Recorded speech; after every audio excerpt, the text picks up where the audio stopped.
Je vais laisser la parole à Rémi qui va vous raconter comment on a travaillé, la méthode de travail, etc. Puis après, je vous dirai un mot sur ce que j'ai appris de mon village. Merci Mehdi. Merci à tous d'être là. La méthode de travail, c'est intéressant puisque moi j'ai fait une formation en recherche historique, c'est-à-dire que moi mon truc c'est vraiment la recherche, aller chercher des sources, creuser un petit peu partout dans tout ce qui est un peu oublié généralement. Et quand j'ai rejoint Mehdi, je me suis dit, bon, Cabriès, c'est un endroit où on sait à peu près tout, en fait. Je veux dire, il n'y a pas de mystère caché. Grande erreur.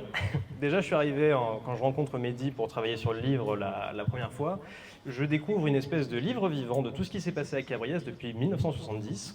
Une tradition orale incroyable et surtout, et c'est très précieux, des rumeurs sur ce qui se passait avant.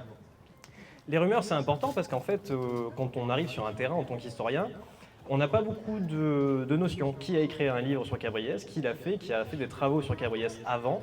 Vous êtes obligé de faire un truc en histoire qui s'appelle l'état de l'art.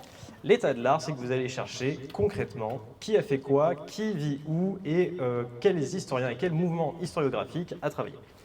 Plus concrètement, ce qui s'est passé, c'est que vu que j'avais la casquette de historien, je me suis retrouvé à creuser dans toutes les archives, que ce soit les archives des individus des habitants qui nous ont aidés, les archives de la commune d'Aix, les archives départementales des Bouches-du-Rhône, mais aussi les archives nationales, puisque la BNF nous met plein de documents en ligne auxquels on peut accéder.